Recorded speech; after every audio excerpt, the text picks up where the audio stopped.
Hello students, मैं Vinita Tirkey, assistant professor, Bharti College Durg. पिछले video में हमने excretory products and their elimination में हमने एक्सक्रेशन क्या होता है और ह्यूमन एक्सक्रीटरी सिस्टम में कुछ हम स्ट्रक्चर्स देखे थे, किडनी के स्ट्रक्चर्स देखे थे। और आज के वीडियो में उसमें हम इंटरनल स्ट्रक्चर भी देखे थे और यूरिनरी सिस्टम का पार्ट भी हमने डिस्कस किया था। आज की वीडियो में हम नेफ्रॉन के बारे में देखेंगे, नेफ्रॉन के स्ट्रक्चर के बारे में देखेंगे, उसमें कौन कौन से पार्ट्स होते हैं, उसकी फंक्शन क्या क्या होती है, ये सब आज के वीडियो में हम देखने वाले हैं।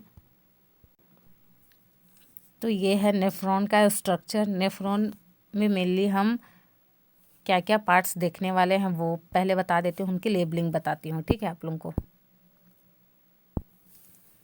पहले आप ये रेड वाली जो पार्ट है ना, इसको आप लोग मत देखिएगा, ये रेड वाली पार्ट। ठीक है, ये जो ये वाला पार्ट है, ये वाला, तो फिर ये इसके बारे में बता रही हूँ अभी फ़िलहाल। ठीक है, तो इस पे आप लोग फोकस कीजिएगा। क्या है ये वाली पार्ट को बोलते हैं वुमन कैप्सूल। क्या बोलते हैं? Woman capsule. और ये जहाँ टर्न हो रहा है वुमन कैप्सूल, यहाँ एंड हो जाता है। उसके बाद इधर जो फोल्डेड है, फोल्डेड को कन्वर्टेड बोलते हैं। ये ट्यूब लाइक स्ट्रक्चर है, इसलिए इसको क्या बोलते हैं? ट्यूब्यूल बोलते हैं। प्रॉक्सिमल, इसको क्या बोलते हैं? Proximal converted tubule. प्रॉक्सिमल मतलब सामने वाला हिस्सा, आगे वाला बोल सकते हैं, और कन्वर्टेड मतलब फोल्डेड है इसीलिए, और ट्यूबुल मतलब ये ट्यूब लाइक स्ट्रक्चर है। ठीक है, इसका नाम क्या है? प्रॉक्सिमल कन्वर्टेड ट्यूबुल, या इसको क्या बोलते हैं? PCT। ठीक है, फिर इधर आए, ये यू लाइक स्ट्रक्चर बना। इस यू लाइक स्ट्रक्चर को बोलते हैं लूप ऑफ हेनले। इसको क्या बोलते हैं? ये देखिए, लूप ऑफ हेनले। और ये फिर फोल्डेड वाले एरिया में जा रहा है, ये पीछे वाला फोल्डेड वाला एरिया है। ठीक है, जिसको बोलते हैं डिस्टल कन्वर्टेड ट्यूबुल। क्या बोलते हैं? Distal converted tubule. फिर वो कहाँ खुल रहा है? वो खुल रहा है कलेक्टिंग डक्ट में। ये वाला एरिया क्या हो गया? Collecting duct. ठीक है, अब देखिए, ये हमने क्या पढ़ा? ये हमने पढ़ा वुमन कैप्सूल। ये वाला पार्ट को हमने पढ़ा प्रॉक्सिमल कन्वर्टेड ट्यूबुल। ये वाला पार्ट को हमने पढ़ा लूप ऑफ हेनले। ये वाला पार्ट है डिस्टल कन्वर्टेड ट्यूबुल। और ये वाला पार्ट है, ये जो पूरा पार्ट है, ये क्या है? ये है कलेक्टिंग डक्ट। अब देखिए, अब रेड में जितना दिया है, जिसको मैं नहीं बताया, अब उसके बारे में बता रहे हैं, उसको ध्यान से आप लोग देखिएगा। ये ब्लड कैपिलरी है। ये क्या है? ब्लड आर्टरी है। ठीक है, ब्लड आर्टरी है। आर्टरी का सब ब्रांच को क्या बोलते हैं? आर्टरियोल। इधर से ब्लड आया और कहाँ जा रहा है? एफरेंट।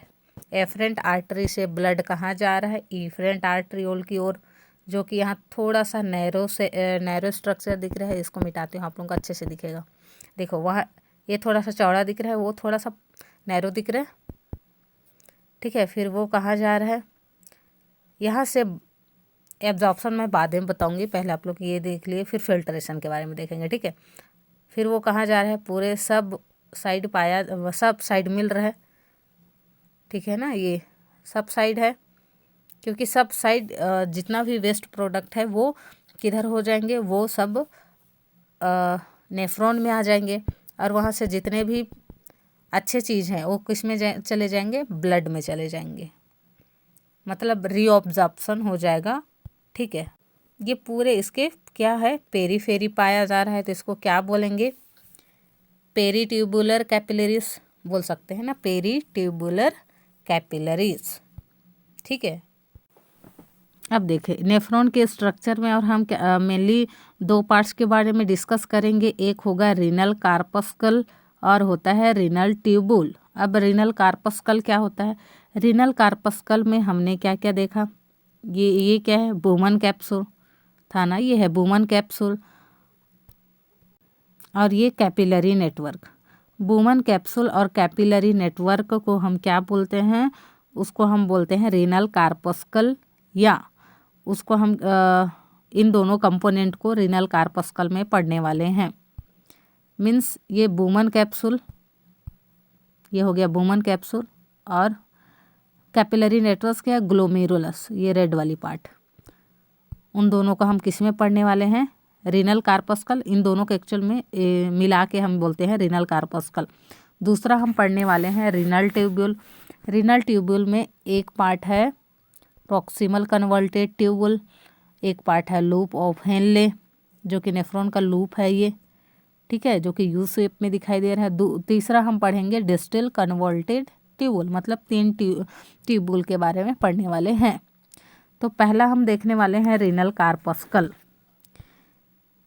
रीनल कार्पस्कल में ग्लोमेरस कैपिलरी नेटवर्क क्या क्या काम कर रहा है।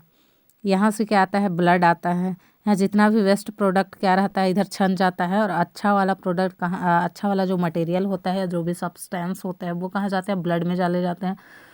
फिर आगे अब अगर यहाँ कुछ छूट गया है, कहाँ पे, ये वाले हिस्से में अगर कुछ फिल्टर करने में छूट जाता है, और ऐसा होता ही है, तो क्या होगा, बाकी जगह जितने भी ब्लड कैपिलरी हैं उतने एब्जॉर्ब कर लेंगे ना। और दूसरा क्या पढ़ने वाले हैं, ग्लोमेरुलर कैप्सूल या बोमन कैप्सूल जिसको बोलते हैं। बोमन कैप्सूल में एक डबल वॉल एपिथेलियम कप पाया जाता है जो कि सराउंडिंग शेप में दिख रहा है।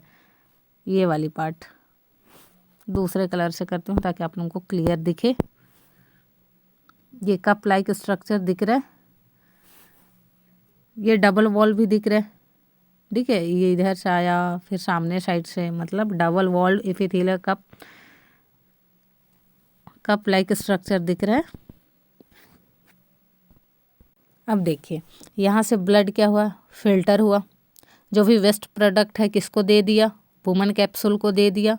ग्लोमेरस क्या दे दिया, क्या बोलते हैं, आर्टरी किसको दे दिया, आर्ट्रियोल जो है उसको किसको दे दिया, वेस्ट प्रोडक्ट को या वेस्ट सब्सटेंस को वुमन कैप्सूल को दे दिया। वुमन कैप्सूल फिर आगे जाएगा, फिर किसको देगा, वो प्रॉक्सिमल कन्वोल्टेड ट्यूबुल की ओर जा रहा है, इधर जा रहा है ना, ब्लू वाले स्ट्रक्चर पे ध्यान दीजिएगा आप लोग, ठीक है, उधर जा रहा है। तब यहाँ जितने ब्लड कैपिलरीज हैं उसमें क्या होंगे, 70 to 80% यहाँ भी एब्जॉर्ब हो जाएंगे, जितने वेस्ट प्रोडक्ट होंगे वो क्या हो जाएंगे, आगे बढ़ जाएंगे, और जितना जो वेस्ट प्रोडक्ट नहीं होते हैं, जो अच्छे प्रोडक्ट होते हैं, अच्छे सब्सटेंस होते हैं, वो ब्लड में आ जाते हैं, ठीक है। ये हम क्या बोलते हैं, ग्लोमेरुलर कैप्सूल या वुमन कैप्सूल में हम देख लिए। अब नेक्स्ट देखते हैं रीनल ट्यूबुल। रीनल ट्यूबुल में हमने क्या क्या, प्रॉक्सिमल कन्वोल्टेड ट्यूबुल और डिस्टल ट्यूबुल और लूप ऑफ हेनले पढ़ने वाले हैं, ठीक है। तो प्रॉक्सिमल कन्वोल्टेड ट्यूबुल में क्या हो रहा है, ये ग्लोमेरुलर कैप्सूल से अटैच है, मतलब वुमेन कैप्सूल से अटैच है, ठीक है। अब ये वुमेन कैप्सूल्स आगे आगे मूव करता है, किधर जाता है, प्रॉक्सिमल कन्वोल्टेड ट्यूबुल की ओर, ठीक है, प्रॉक्सिमल कन्वोल्टेड ट्यूबुल की ओर। यहाँ 70 to 80% एब्जॉर्ब कर लेता है, अच्छी चीज़ों को वो ब्लड को दे देता है, और मतलब अच्छी चीज़ों का रीअब्जॉर्प्शन हो जाता है, और जो वेस्ट प्रोडक्ट रहता है वो ब्लड किसको दे देता है, वो दे देता है पीसीटी को, प्रॉक्सिमल कन्वोल्टेड ट्यूबुल को। फिर ये आगे कहाँ जाएगा, लूप ऑफ हेनले में जाएगा। लूप ऑफ हेनले में जाने के बाद कहाँ जाएगा, फिर वो डिस्टल ट्यूबुल कन्वोल्टेड में जाएगा। यहाँ वाटर का एब्जॉर्प्शन हो जाता है कुछ %, ठीक है, और यहाँ क्या हो जाता है, सॉल्ट का एब्जॉर्प्शन हो जाता है, ठीक है, सोडियम का एब्जॉर्प्शन हो जाता है ताकि पीएच यहाँ का बना रहे। फिर कहाँ जाएगा, डिस्टल कन्वोल्टेड ट्यूबुल में। यहाँ फाइनल जो भी वेस्ट प्रोडक्ट रहेगा वो एब्जॉर्ब हो जाएगा, आगे बढ़ जाएगा, और जो अच्छा रहेगा वो ब्लड को दे देगा। देन फिर वो आगे चला जाएगा, यूरिन फ्लो आगे जा रहा है कलेक्टिंग डक्ट में, फिर वो कहाँ जाएगा, वो जाएगा किडनी में। किडनी में जाने के बाद कहाँ जाएगा, पहले तो माइनर कैलिक्स में जाएगा, फिर मेजर कैलिक्स में ओपन होगा, फिर रीनल पेल्विक्स में ओपन होगा, देन फिर यूरेटर में जाएगा, फिर यूरिनरी ब्लैडर के थ्रू वो कहाँ निकल जाएगा, यूरेथ्रा के थ्रू बाहर निकल जाएगा, एक्सक्रेट हो जाएगा बॉडी से।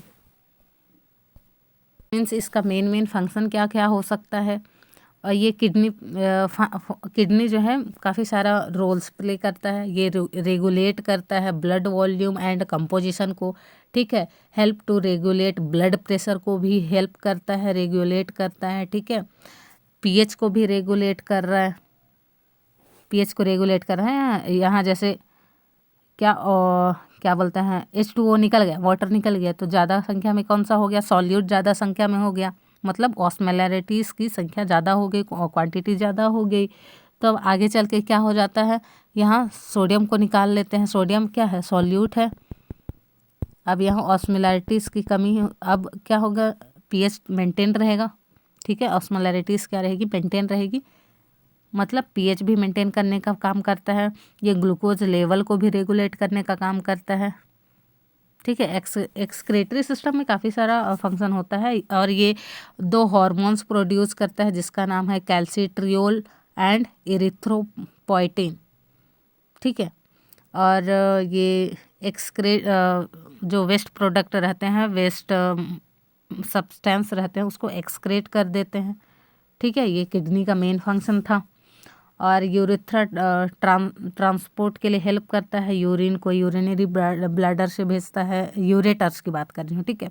यूरेटर्स क्या करता है, यूरिन को किडनी से कहाँ भेजता है, यूरिनरी ब्लैडर में, ताकि यूरेथ्रा के थ्रू वो बाहर एक्सक्रेट हो जाए, मतलब बॉडी से बाहर हो जाए। ये वीडियो यहीं तक। नेक्स्ट वीडियो में हम यूरिन फॉर्मेशन के बारे में पढ़ेंगे। So thank you so much.